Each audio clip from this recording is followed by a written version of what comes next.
Hey, Darren. Good morning. How is everyone? Feeling good. Good to hear from you. You over the jet lag, Langus? It hasn't been too bad, to be honest. I think we got the timing kind of right. We arrived. Well, actually, managed to get a good amount of sleep on the plane, which helps. Oh, sorry. The first like 2 or 3 legs we stayed awake. I'm saying we because it's Kane as well. And then like on the last leg, on the long leg, we fell asleep and managed to get really good sleep. So no, I think I haven't been kind of jet lagged at all. I was a little bit jet lagged when I went over there. I think on like the first day, by about 2:00, I needed a nap. But no, it was actually really, really easy in terms of jet lag. What was your total travel time? 40 hours. Unbelievable. On the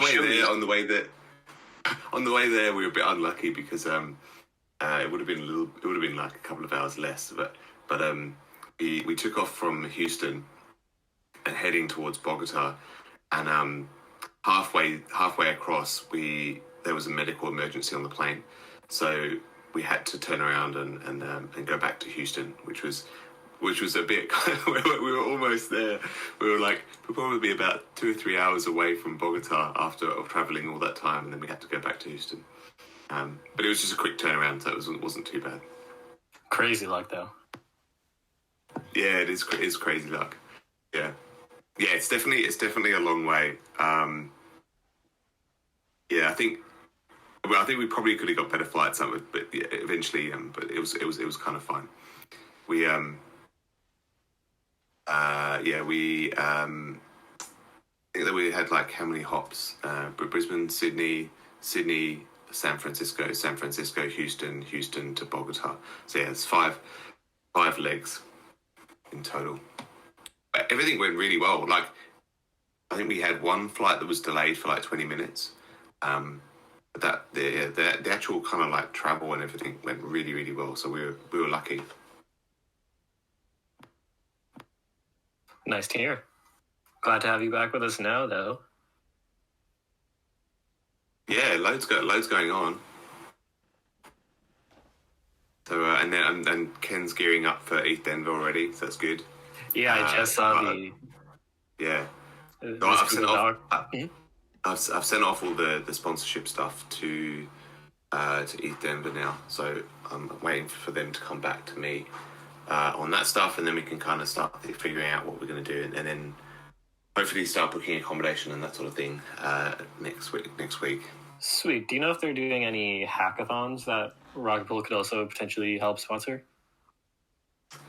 I think I've suggested like a workshop, I know there's like a workshop area. I would imagine that there are hackathons because that is quite an ETH Denver thing to do. Right. But yeah, we could do some sort of hackathon on top of Rocket Pool or something. I just saw that Arbitrum had a bunch of co-sponsors listed in their hackathon that happened at Bogota, so figured that's something we could also participate in. Okay.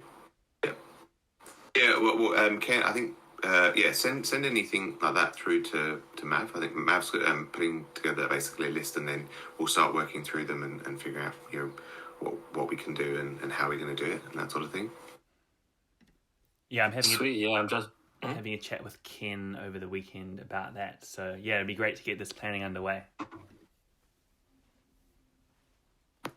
Yeah, I posted just some crazy brainstorms that Joe probably hasn't read yet in the chat to this Chit-Chat, so you guys need to check that out and add some ideas. I'm scrolling through it. It looks pretty awesome so far. So maybe getting to a bit of the topics we could talk about. Langers, I saw some photos and you were just having a presentation last night, right? Australian DeFi? What was that about? Yeah, so actually it's so we're in Queensland, which is obviously a state in Australia, and there's like a Australian DeFi Association, but this was like the Queensland sort of chapter of that, and it was actually a lot larger than I was expecting. Like local meetups can kind of range. They can kind of range between 10 people to like a lot. And there was a good maybe 50 people. I think there was about 80 or 90 signed up. But then with that sort of thing, you usually get a bit of drop off. But I think it was about 50 people or something like that. And I did like out of interest, I did kind of a pop quiz at the beginning, like who's heard of Rocket Pool? Really? And there was a lot of hands. Oh, that's great. What were the competition? What was it? Can you set the scene of it? I was pleasantly surprised. Not really competition, but there was I think it helped that there was a lot of mycelium people there. Got it. So Seamus from Mycelium was presenting, and that was really good. And then we had, I'm trying to remember his name now, a guy from Pangolin, which is like an exchange on, well, it's actually it's actually a, essentially they have like a toolkit for building like financial primitive stuff, so things like swaps and that sort of thing. But it's kind of like a multi-chain sort of thing. And then I think they're mainly on Avalanche. And then we also had someone from Minter Ellison, which is a big like law firm in Australia. Going through the Australian plans for a digital currency, like a government issued digital currency, because the Australian government are doing like a pilot program at the moment around that. So that was kind of interesting as well. It was good. I was pleasantly surprised by how many people had heard of Rocket Pool, and I got a lot of people coming up to me saying, right, okay, I want to be a node operator. Where do I go? What do I do? And that sort of thing. So it was really good. Actually, well worth going. And the beer was good as well, which was good. What was the topic of your talk? It was basically a Rocket Pool 101. Nice. Yeah. But I went into, but obviously to do the Rocket Pool 101, you've also got to do like Ethereum staking 101, and that sort of stuff. So it was basically I did like a slide on the merge, one on Ethereum staking, and then kind of Rocket Pool, or what Rocket Pool is, and then our stats. A little bit on Devcon actually, like just going through what was at Devcon, and the two kind of things that I participated in, and then that was it basically. It was only kind of like a 15-minute thing. They were quite keen to talk about withdrawals because I think there was a couple of people who were like, "What? You still can't withdraw?" Yeah. 22 and can withdraw your ETH. It's 28 billion Australian dollars sitting there, which is quite funny. I said, there's a fair amount of faith in the fact that the core devs will deliver withdrawals. There's actually been a lot of talk about that recently, and I think Trent Van Apps gave an update, and ETH R&D, that's the next all core devs call, will be talking a lot about what EIP's proposals to include in the next. Yeah, so definitely contentious. So we, so obviously at Devcon, I'll go into Devcon, but so Devcon was amazing.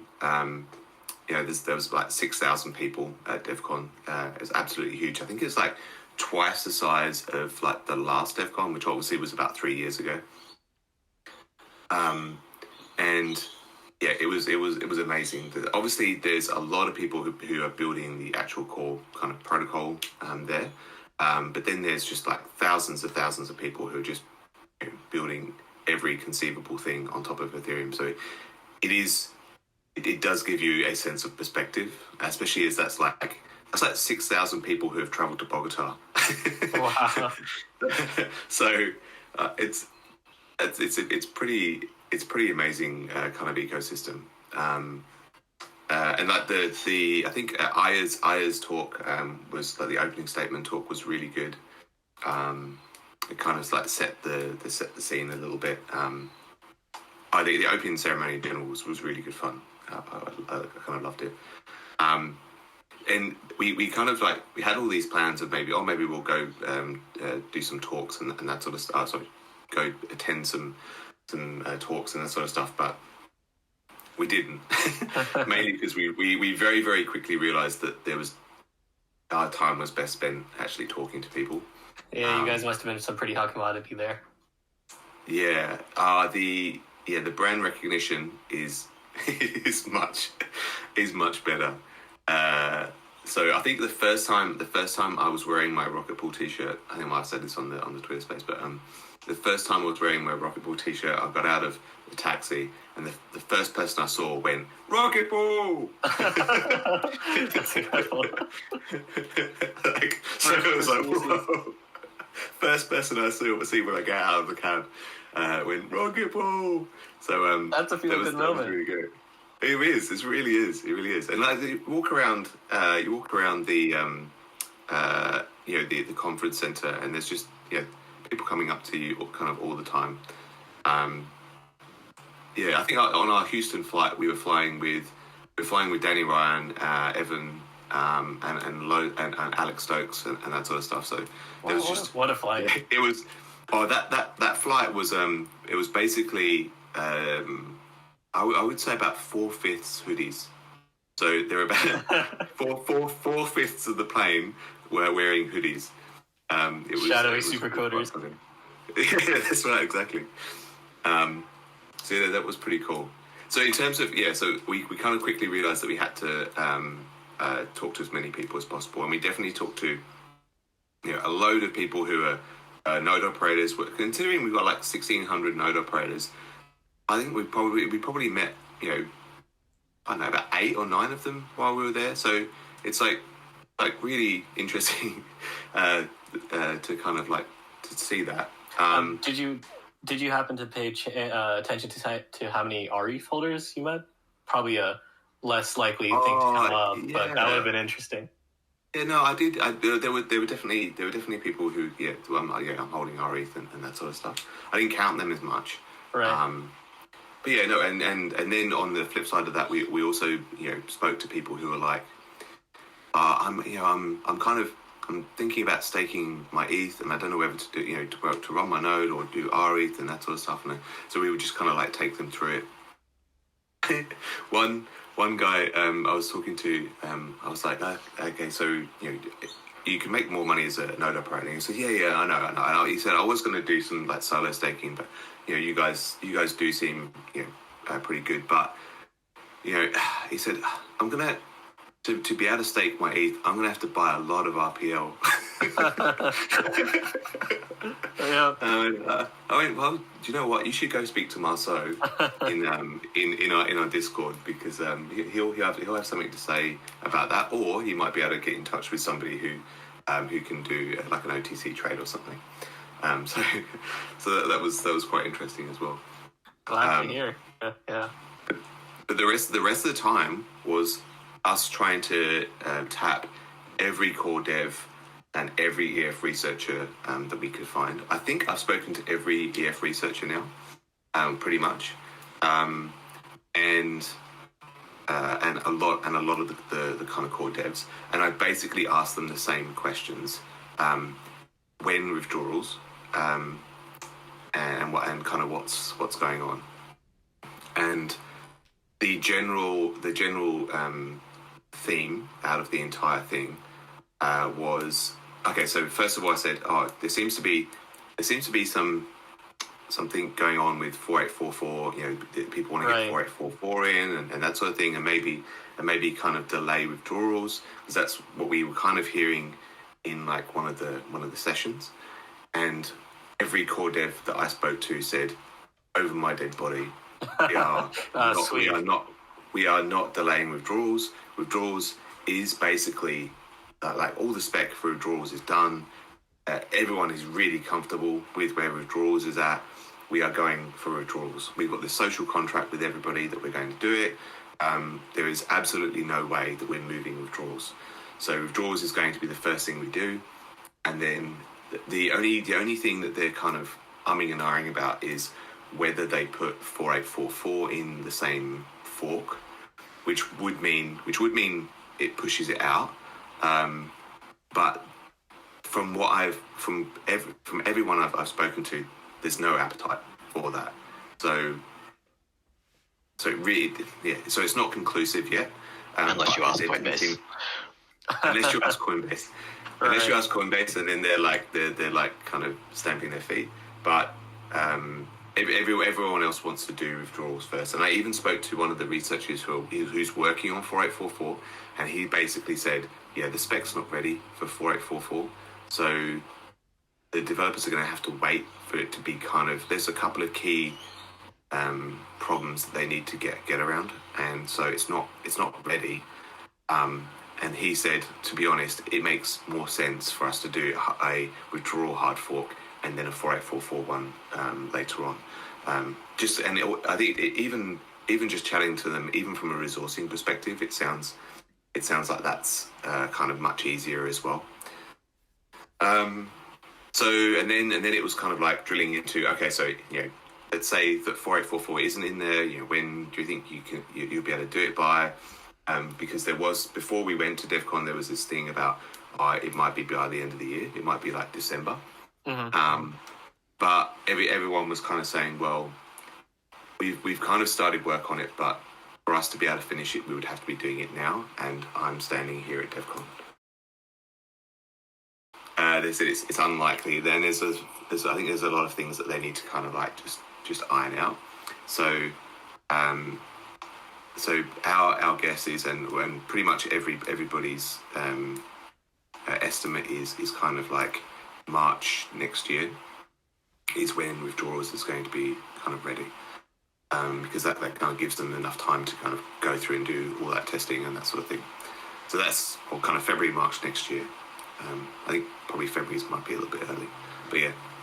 So that's what the deal is at the moment. So if 4844 isn't in there, then it should be around that first quarter, and then 4844 hopefully should be afterwards. Another fork. I'm curious, now that we know that withdrawals is not going to be happening by end of year, does that change any of the prioritization of Rocket Pool internally? We discussed that kind of over the last couple of days. I don't think so. I think we're going to try to just get it done when we can. So we've already got, we've actually already got 2 audits booked in for December now. So, I mean, we could push those out, but to be honest, we don't really want to be too close to their timeline, because obviously we want to be, it would make a difference. So yeah, we want to be done beforehand. So we want some I guess buffer to make sure that we have our stuff lined up before they do. So no, we're gonna go with our current plan, which is to try and get stuff out by the end of the year. Obviously, if that pushes out slightly, then it doesn't matter too much, because we know we've got that slight buffer. But we're going to kind of aim to get stuff by the end of the year. Sweet. We have a question coming in from Nick. Any idea as to what is being included right now? So you asked about withdrawals timeline, but do you know if the skimming / forced exits will be included? Right, okay. So full and partial withdrawals will be in. So full and partial withdrawals be in because so with full withdrawals, obviously you have to node operator sends the exit message, and then you're fully withdrawn at some point, and all of your like principal and everything ends back into your mini pool.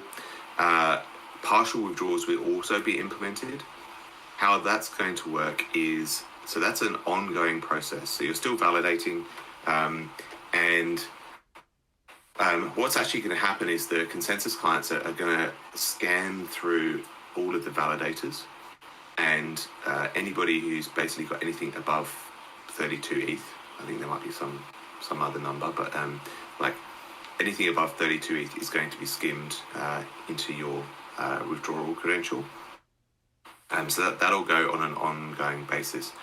I think there's like a queue of like, I think I worked out that it'll like the full validator set will be kind of skimmed every couple of weeks, every 3 weeks or something like that. So about roughly every 3 weeks, you'll kind of get the top off of the funds. So that's what they're working on at the moment. We spoke about forced exits. We're working with Lido on coming up with like a solution, and we spoke to Alex Stokes, who's one of the lead researchers, and so he's thinking about that stuff as well. So we're putting together like a proposal, which we'll put out kind of next week, we're going to be bouncing off people next week to kind of get that conversation going. But it is tricky. Like they are very, very comfortable with where they're at with withdrawals, and Alex Stokes was saying it makes perfect sense. Like it makes perfect sense to be able to do that, and most researchers think that that's a gap.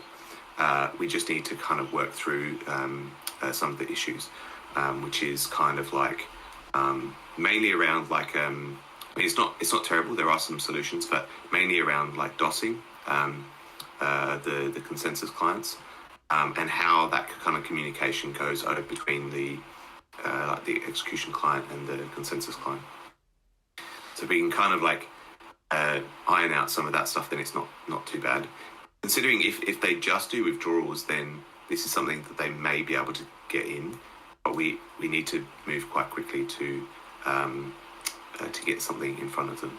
So I know Lido already have some kind of solutions in the works.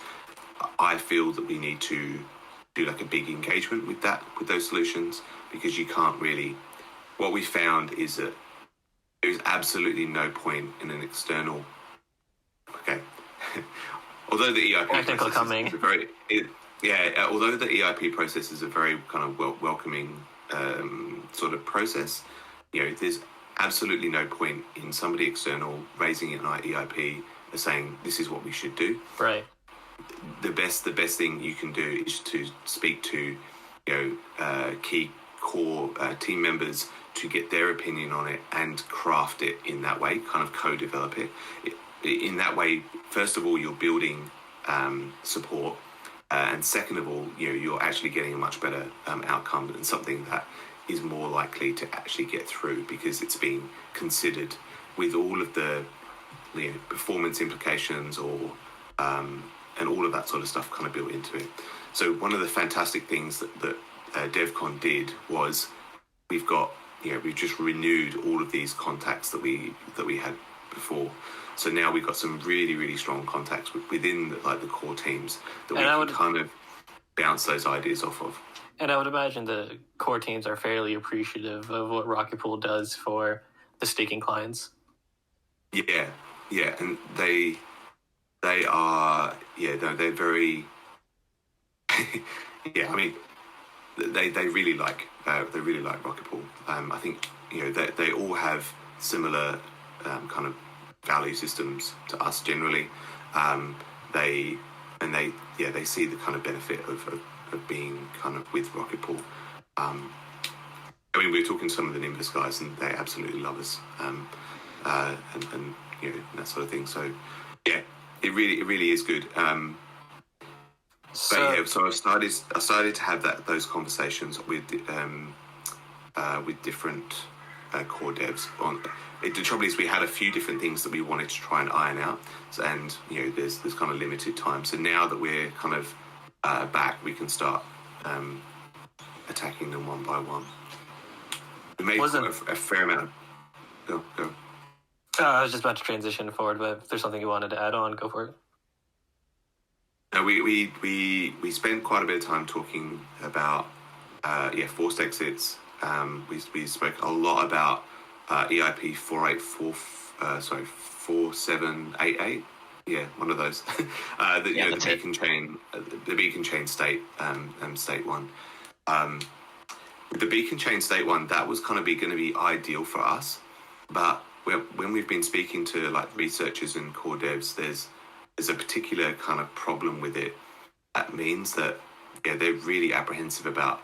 Well, I thought it was like a no-brainer that we were going to be able to get this in, but it's really apprehensive. And I think the main sticking point is the main sticking point is what Kane raised, which is if you change the beacon chain state, you have to change the way that it's the proofs are generated and that sort of stuff, and that is actually a really tricky problem to kind of solve. And the only way you can kind of solve that is by changing the state in a particular way. And no one's really keen to do that because everyone's working on vertical trees. So the main thing is that I think with that beacon chain state stuff, we need to wait until vertical trees are implemented and bundle the stuff into that, because the vertical trees basically change the way that the roots are calculated, and so there's no point hooking into that process now because it's going to be changing with vertical trees. So that was kind of like half the thing as well. So no, it was good. It does mean that we can kind of now line stuff up in terms of, okay, these are the priorities now. This is what we need to next work on and that sort of stuff. So yeah, that was quite good as well. So the ODAO essentially have job security at least for a few more hard forks, as I imagine the vertical implementation is quite a way out still. Yeah, until vertical trees are being worked on in parallel. So it's not necessarily. I mean, it will be. I think the vertical tree stuff. I think we definitely need I'm pretty sure it needs a hard fork. So it does need a hard fork, but they are working on it now. So it's not like they are working in parallel. So we'll kind of have to see, and we have to hook ourselves into that. I mean, there may be another way, and so I'm definitely going to be working. I had a really good chat with Adrian Sutton and Mikhail about this stuff. There might be another way, but one of the ways that they suggested, Kane and I reviewed it, and it wasn't going to work. So there might be a kind of another way. That's the really great thing as well. Talking to the core devs, you'll have an idea about what you want, but then they'll kind of say, well, it's just a typical dev conversation in terms of, what are you actually trying to achieve? and then kind of rolling back to, okay, so this might be a kind of a better approach. So that's what we're kind of going to be working on as well. So it's reaching back out to them and starting to kind of like push that. I need to do some stuff on vertical trees because I'm not as across it, but we'll kind of dive into that as well. So it wasn't just ETH core devs you guys were chatting with. I'm sure there was other teams you guys managed to have conversations with. Can you tell us a bit about that? Yeah, so we spoke to Eigenlayer. That was really good. I think that's a little way off there. So they need forced exits for that to work. So we'll actually work with them possibly on something as well.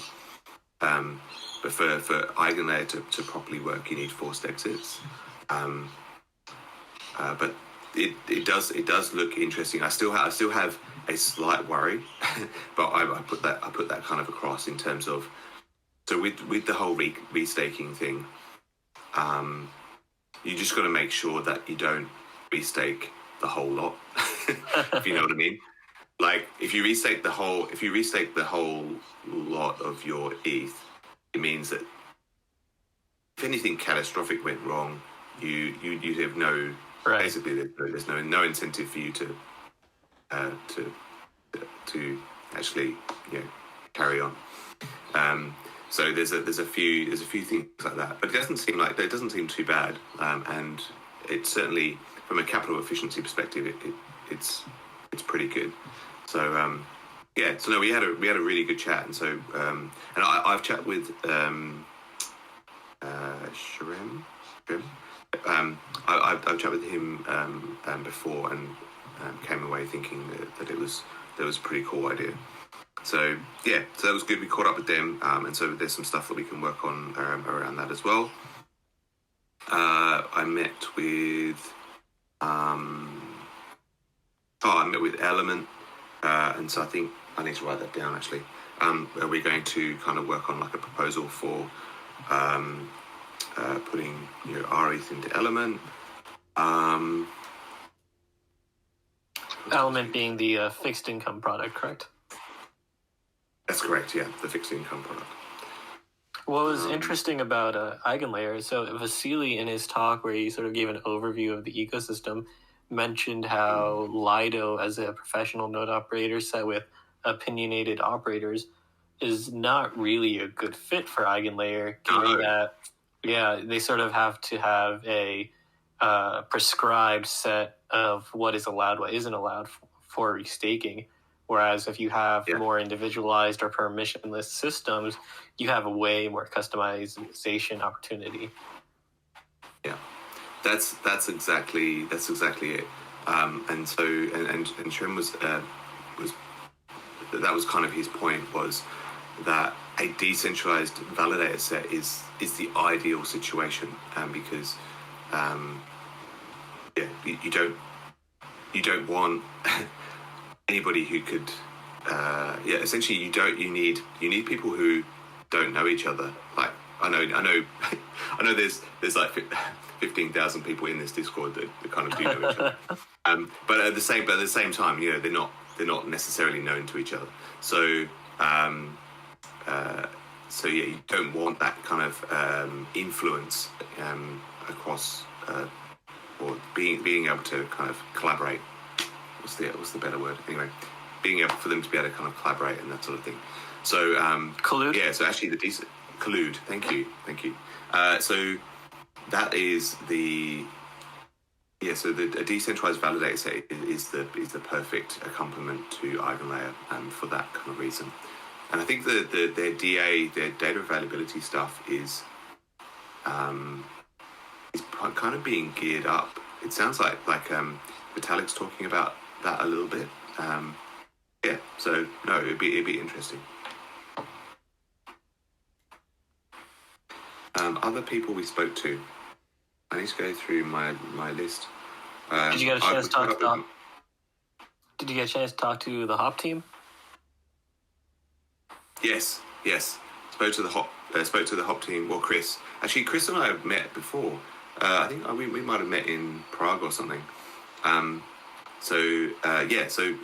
spoke to Chris, and we're going to kind of sort some stuff out around that. That's actually, we need to kind of work with. That's going to be an interesting one. I need to have a chat to the IMC. I think because it requires like a solo. Right, a bonder. Liquidity, a bonder, yeah, but it only one of them. You can only have one of them. So I think they were talking about Marceau being that bonder. There was some brief chitter about maybe collecting funds together to do it, or having one individual just do it. Yeah. Unfortunately, it's just a limitation of Hop V1 that it's a permission bonder set, but right. Hop V2 should move that to permissionless. Yeah. So I think they wanted to do like a co-incentive thing to make it worth the bonders,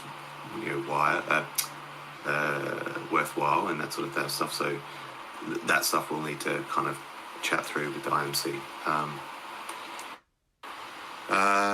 We also spoke to we caught up with Maker and just talked through like the collateral stuff as well. I think they said that they were going to have some more information last Monday. So I need to start digging around and seeing if any other information has come up. I haven't seen any. Last I about checked, the executive vote. our executive vote was tentatively planned for the 26th or something. The yeah, Google that's Doc probably was about right. pretty updated. I'll pull it up if I can. Yeah. Okay. Perfect. Yeah. So no, that went well. And I think because one of the things that they said was, we're going to start the marketing stuff around that actually. So at Mav, I need to let you know about that. So we're going to start the kind of marketing stuff around that, so that we can start building up the interest. The other thing they kind of mentioned, which was quite positive, is they really do want to kind of partner with us, being a decentralized staking protocol, or the decentralized staking protocol, I should say. And so once we get like the collateral stuff in place, they are quite keen to grow that partnership as well. Now, what that means, I think they're still getting their head around the whole make it in game thing. So they're still kind of getting their head around that, but they are keen to kind of like progress the relationship further as well. Yeah, and be nice. if they do stick broadly with their endgame plan, staked ETH derivatives are one of the core principles in it. Exactly. Yeah, and I brought that up, and I think what's kind of happened is Rune has put out this kind of like endgame thing, which at first just went over everyone's head, right? And everyone at Maker is kind of just trying to like dissect it and figure out what it really means. And I think it's starting to get some traction now, in terms of they're really actually starting to understand what it means, and they're actually going, well, yeah, that's actually quite good. So yeah, they're working through that at the moment, but it's going to take them a little bit of time to kind of figure that out, as it does for Maker. But yeah, no, they're good though. So that's a really good relationship, and I'm glad that we kind of caught up with them as well. Who else did we speak to? I spoke to Lubring for a little bit actually, and we're going to do some like co-marketing sort of stuff with them. And yeah, I'll double check my notes, but yeah, there were a few other people that we spoke to as well. Great, really productive event overall. Yeah, it certainly was. Like, yeah, we would constantly being kind of approached by different kind of protocols and node operators and everything. So yeah, no, it was very, very good. I'm curious, did the atmosphere at Devcon reflect any of these sort of growing Lido backlash that happened sort of towards the end of Devcon, I believe? Oh, actually, so the panel was on the first day. I think the panel was on the first day, and that the backlash didn't really start until probably the second day, our kind of time. So no, mainly because staking is one element. Staking is one kind of element of like a very, very broad ecosystem. So most of the people there didn't really know what was going on, but so I spoke to Alex from the Defiant. I think on the first day. I spoke to Alex on the first day or something like that, and he said, he interviewed me a little bit, and I gave him some information, and then he said, okay, I want to kind of speak to you again, later on in the week. And then after everything kicked off, he was like, right, I need to speak to you. And that's basically where that, or some of where that article came from in terms of my quotes and that sort of thing, because he kind of grabbed me again, and we went through all of that stuff. I remember being in that panel and kind of not rolling. Well, probably rolling. I was probably rolling my eyes, but certainly raising my eyebrows. Yeah. at like some of the things that kind of people were saying, particularly the phrase that something along the lines of that Ethereum should be in the hands of professional node operators. Most of the stake. Even. Most of the stake should be in the hands of professional node operators, and I think I certainly made a funny face at that. It's not. I think he was kind of thinking of his audience in terms of we were in that. It was about small, but the panel was about small scale. What is it? Small scale stakers and small operators or something like that.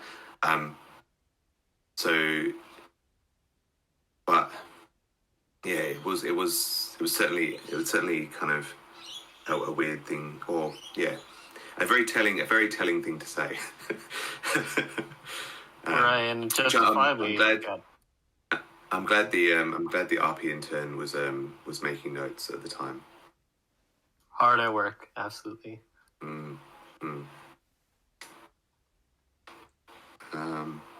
It was good, and the parties were good.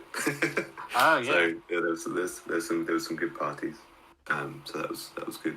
We went to like the OpenSea party, which was quite fun.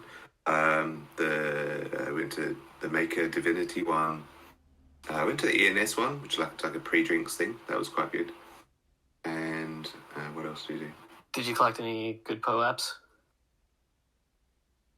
Yeah. Well, actually, yeah. I got Patricio's. Nice. which was good. I think he was giving out something like 450 POAPs a day. Wow. So I think just by himself, he's keeping the POAP servers busy. POAPs are massive, and like the whole ENS POAP thing was really massive. Because they had that whole they had like a leaderboard of if you can get the most, who can get the kind of most POAPs. So everyone was trying to kind of gain that. POAPs are kind of massive. Yeah, we set up our kind of POAP. I set up my POAP, I think, by the last day, because I was kind of busy doing other stuff. But it was really good. Did you happen to catch any of the Optimism team there? Do you know what? I think I've done this twice at two different Devcons, when I've seen Carl, who's like the CTO of Optimism. And so Carl, I've been kind of following for a long time, and I've always wanted to like meet him and catch up with him. And twice I've done it where I've seen him and gone, oh yeah, I'll catch up, and then he's disappeared. So I wanted to kind of catch up with him. So no, we didn't actually catch up with anyone from Optimism. But so good news in terms of Optimism. So all the KYC stuff's done now. I've set up the new multi-sig with the ODAL members who are kind of KYC'd. That's all done. We're just doing like a test transaction to make sure the multi-sig is good to go. Once we've done that, I'm going to send that through to Optimism, and then they'll hopefully start the distribution. So that's the kind of progress on that. So hopefully very, very soon we'll have that kind of done. But it's definitely kind of on its way now. Good to know. Us in the IMC will definitely be taking note so that we're ready for that influx of demand. Yeah. Well, actually, and I need to work with you guys on the transactions. What transactions do we need to kind of execute and that sort of thing. So because I think it was Balancer and Velodrome, wasn't it? The two that we said that we would. Yep. Yeah. So we need to kind of work on what the strategy is for kind of that. So if we can work through that, that'd be great. Kind of ahead of time, that'd be great. Because then once the funds land, we can pretty much put it to work. I think it's going to be over 6 months. I believe. So right, it was like, wasn't it? It was 600,000 over 6 months. Mm-hmm. I would assume. I don't know. I don't think they're going to send it to us in one lump. I suspect they're going to be sending it to 100K at a time or something. I think it might be lump sum, given what really? I've seen. Okay. Just from what I've seen in the past, but I could be wrong. Okay. All right. Cool. No, I'll figure out with that with them on that. Cool. I'm curious. I'm just checking really quickly what the Optimism token price is to get a vague idea of how much. 60 cents or 66 cents, something like that. US. Gone down quite a bit since I last did my math, but that'll still be a huge influx of demand. Yeah, for sure.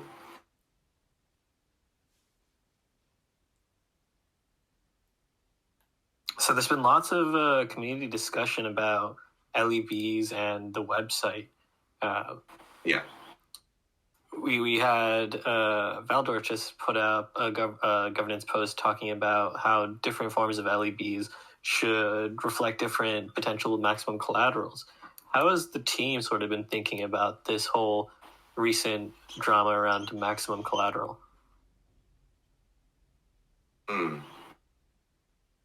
I haven't followed that yet. Okay, so yeah. You've been busy. That's understandable. Yeah. I haven't followed that, to be honest. So no, I can definitely look at that. I mean, in terms of LEBs, like we're at the point where we're starting to do like internal testing.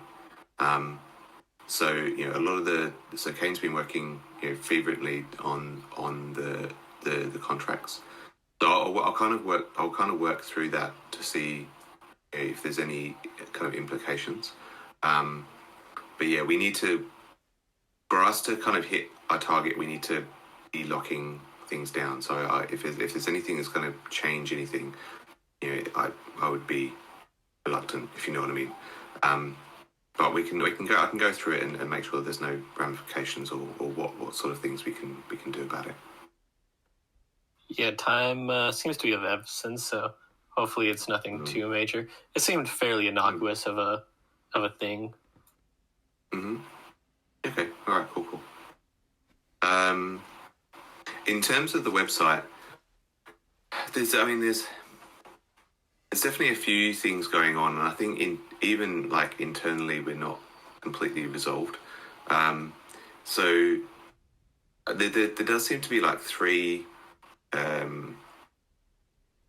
Unfortunately, I do need to go by in a few minutes, but there seems to be kind of like three things about the website. So the first thing is kind of accessibility in terms of having a decentralized front end instead of it being run by the kind of team. That doesn't seem too big of a problem in the sense that we should be able to kind of structure the website so that we can deploy it to IPFS. So that's not necessarily a huge problem because then it's always going to be available for people.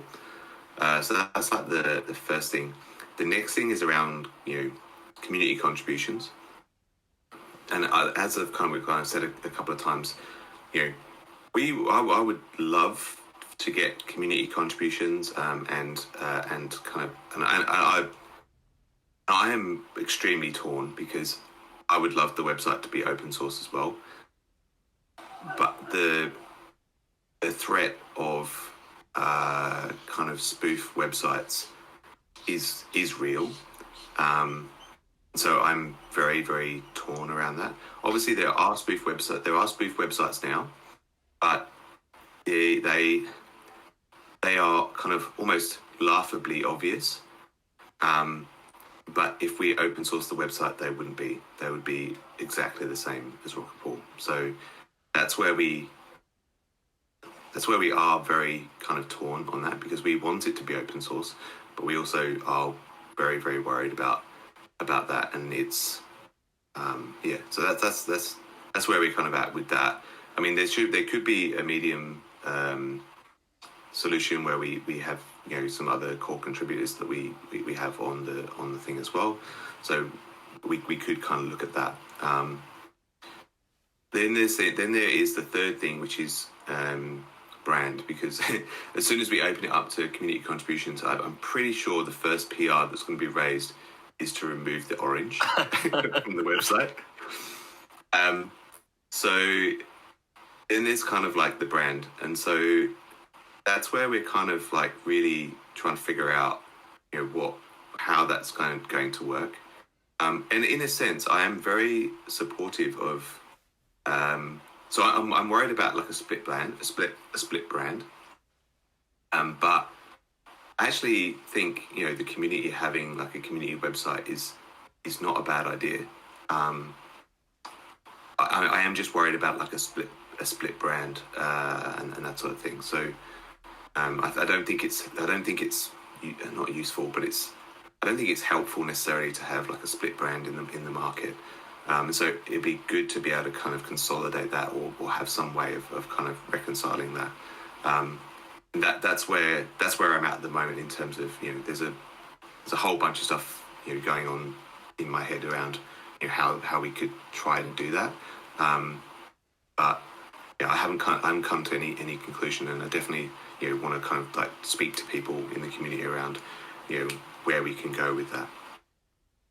We have a question here from Nashua before you head out. Nashua was curious when the Guardian will be moved to a multi-sig. I believe this was discussed in response to the Redstone Redstone audit, sorry. Yeah, I think I was having a lot of kind of thought about that before Devcon.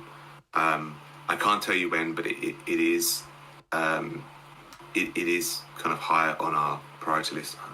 And I know I kind of say this with the Atlas there's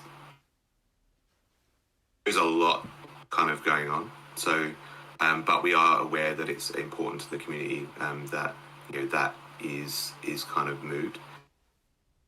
It's how that kind of happens is another thing. I'm not, or we're not necessarily that comfortable with it being a multi-sig of like us and community members, depending on what the thresholds and that stuff are. But yeah,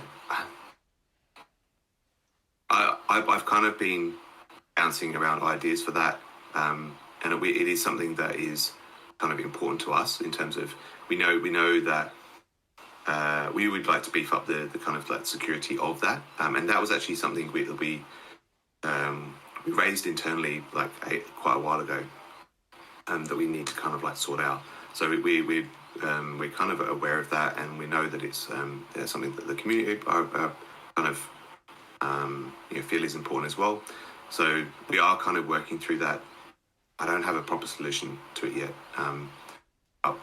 I'll keep up the discussion with the community about how that can happen.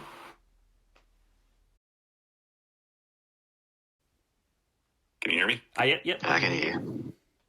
Yeah, no, I mean, just to add to what Langer said, I mean, it was certainly just an amazing experience. If anyone gets the opportunity to go when it's held in the future, I certainly would add it as one of the highlights. I mean, it was quite amazing to meet Kane and Langers in person. They're everything.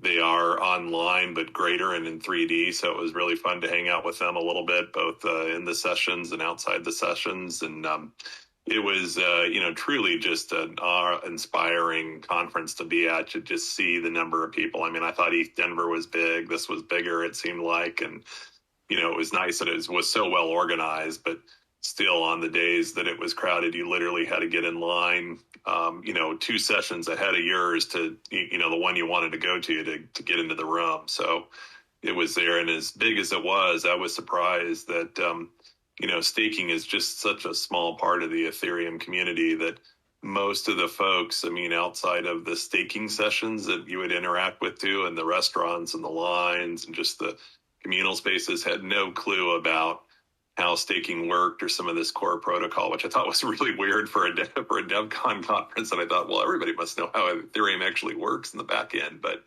not really, but it was amazing.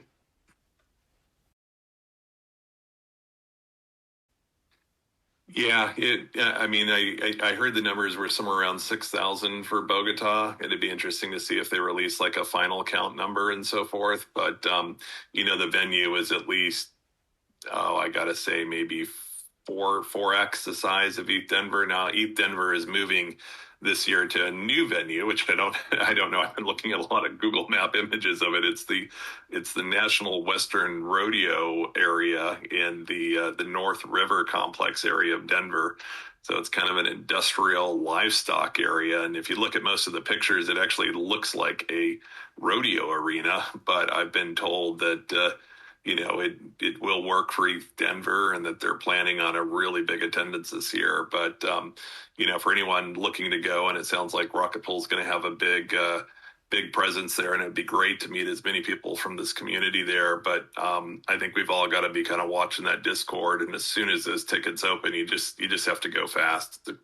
My daughter waits in line to get these BTS tickets, and they go fast. I think ETH Denver is going to go just as fast. Yeah, good advice. Did you manage to see much of Bogota at all, like the city outside of Devcon events? It sounds like it was pretty busy, so maybe you didn't really get any time to.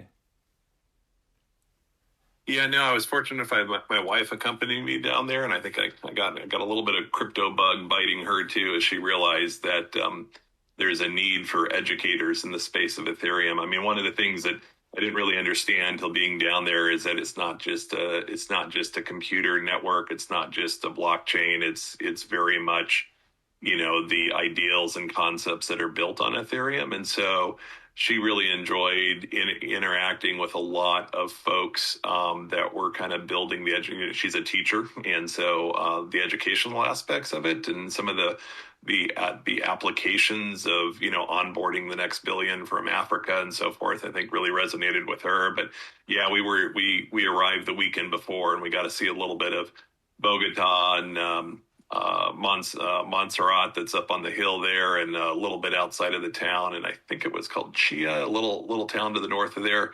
So we got a little bit of the culture, a little bit of the folks, and so it was just a wonderful city. Definitely a place I'd go back and visit.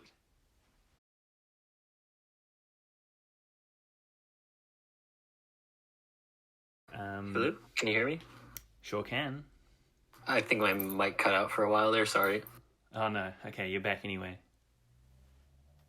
Ken, I was wondering if you could tell us a little bit about what it was like actually giving the talk.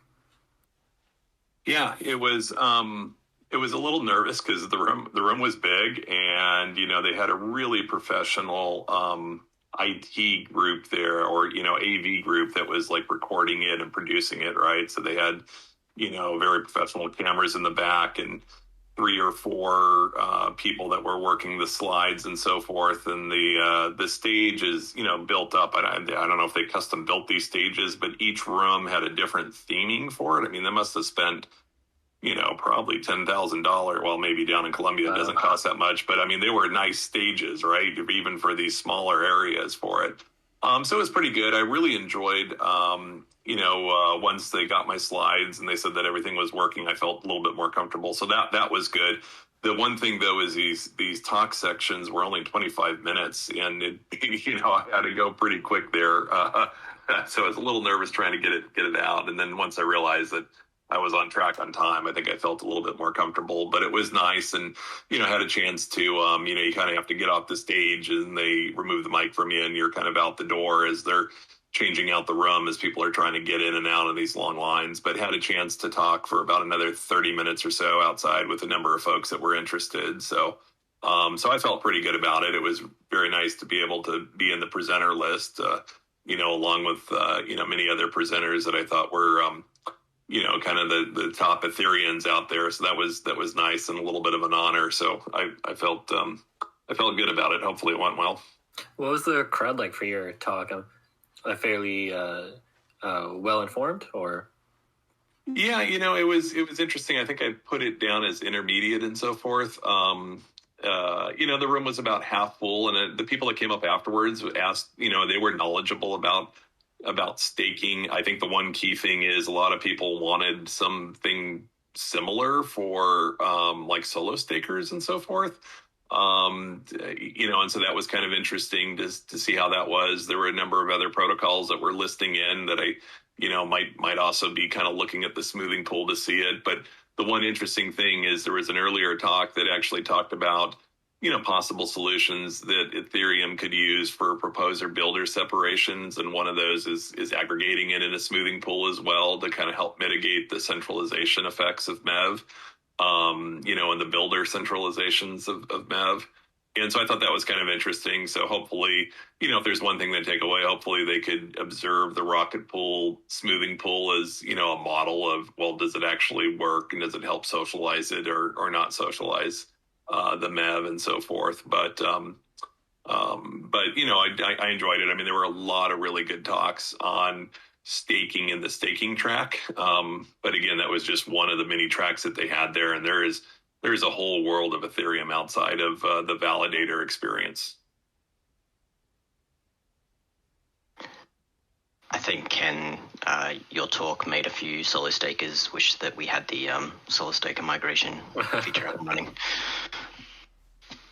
Yeah, I bet. I think we'll pick up a lot of people at when that comes, right? When the withdrawals are enabled. I think there's going to be a shuffle, which is kind of exciting, but personally it's a little scary, because if we can't get enough node operators, then our protocol is going to be limited by the number of node operators. I mean, I'm quite convinced that the number of people out there right now, I mean, even with education and outreach and workshops that we need to do, that we need a lot more node operators than what we have right now. I'm really curious about what percent of the early ETH deposit from I think what Beacon Chain was December 2021 or 2020.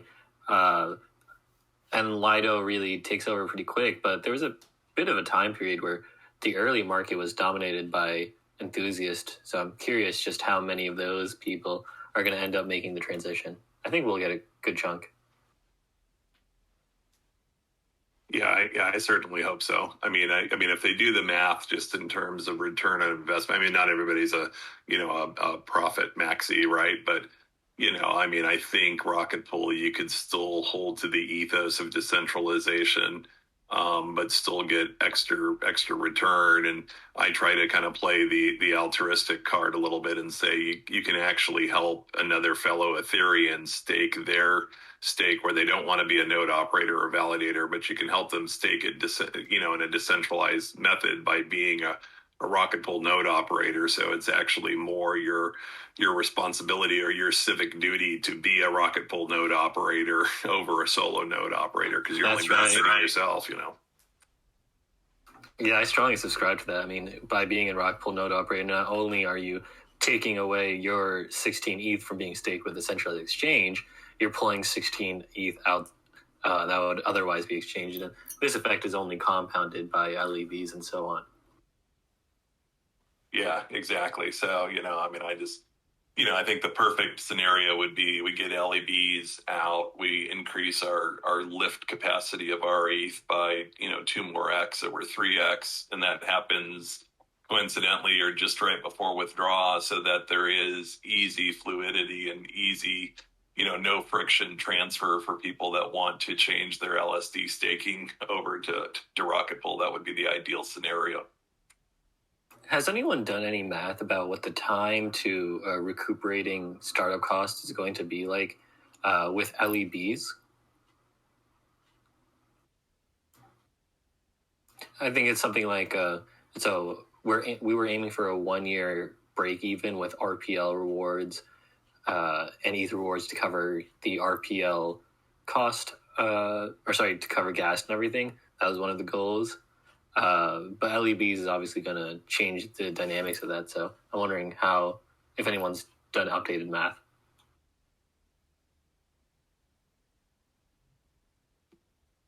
Not I would need to get we would need to get some version of LEBs working on the test net, and we could measure the gas consumption. But maybe Kane has an idea of how much gas it will take to do this.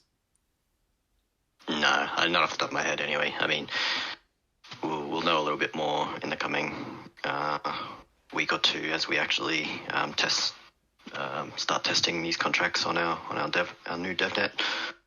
But right now, I don't know. It's a simple answer.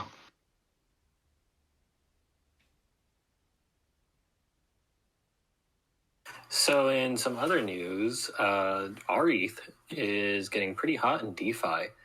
There are some pools that people should be aware of. And I'll start with the most recently incentivized one, and this is on Balancer. This is the rETH BBA USD pool.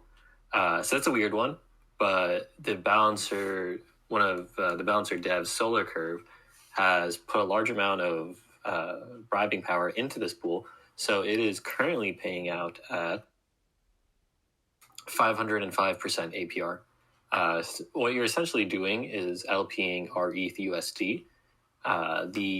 The strange naming of the other token is because that is the Balancer boosted, Aave folded, USDC, USDT, US, DAI tripool. So you are actually earning yield on both your USD side and on rETH.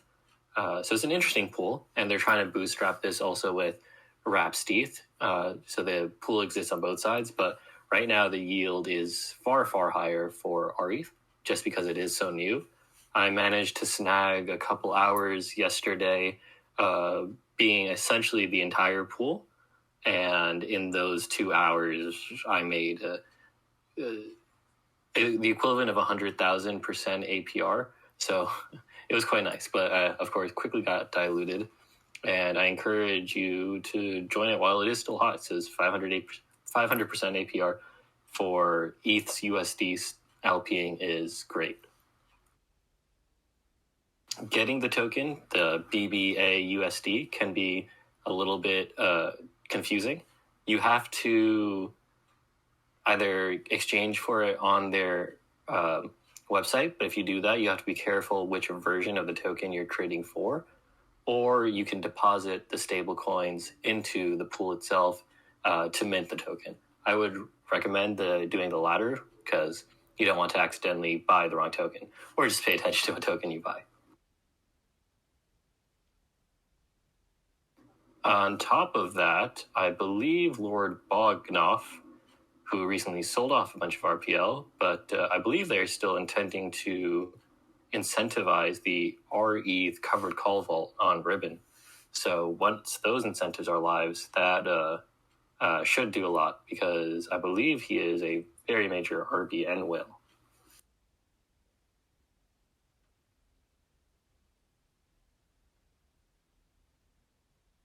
The rETH RPL pool as well is still holding up at a fairly high APR. So rETH across the Balancer ecosystem is definitely a solid place to park it.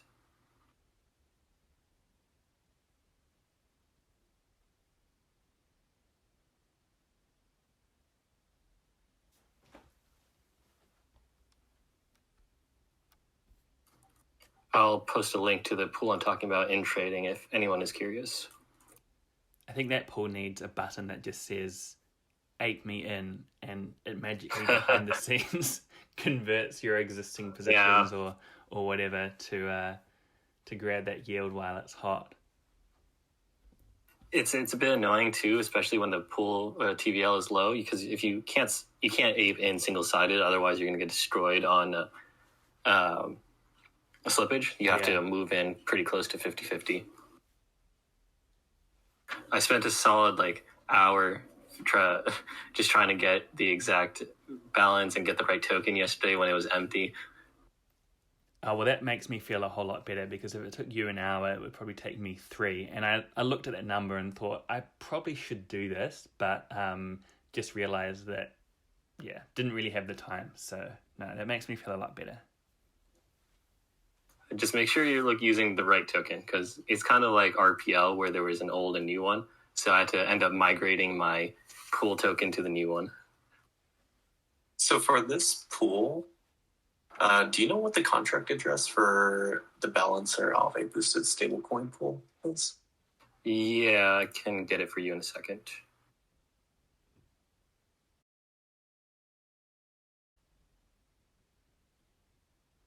Jasper, while you look that up, there's a question that Shin Bob has for you. Yeah. Can I talk about what Eigenlayer is? Sure. So Eigenlayer is, as a platform, at the platform level, it's aiming to be a marketplace of sorts where people who have staked ETH either liquid or through nodes can offer their services to do additional tasks. In the current, most likely first iteration of the protocol, it'll be a data availability layer. So participants in the data availability layer will have their staked ETH or their node, and essentially will have the duties of making sure, I'm not exactly sure what the data availability people need to do to maintain liveness, but it's some Oracle-like duty that if they fail to maintain the proper protocol, they will be slashed. So on the node operator side, this would be your withdrawal address is set to the Eigenlayer smart contract, and post forced exits, it's sort of like, oh, you had too much downtime or whatever, you've been this sort of pseudo slashed, and for not maintaining your duties. So it's sort of just like you have your base staking layer to protect Ethereum consensus, and then you will have this entire ecosystem of optional additional risks you can take on. The first one was going to, again, be this data availability layer probably, but conceivably we could think of a whole variety of things such as Oracle data, Oracle feeds, roll-up sequencers. The main value add is this idea that Ethereum security is already so valuable, perhaps too valuable in the sense that it is capitally inefficient. So how can we make better use of that capital instead of having to have our own L1 token, or in the case of a data availability layer, have their own token still, like I think Celestia is probably going to have their own token. But in this case, there is no token that has to sort of have considerations put in place. You can just use the existing staked Ethereum ecosystem. So that is Eigenlayer. I think it's pretty exciting.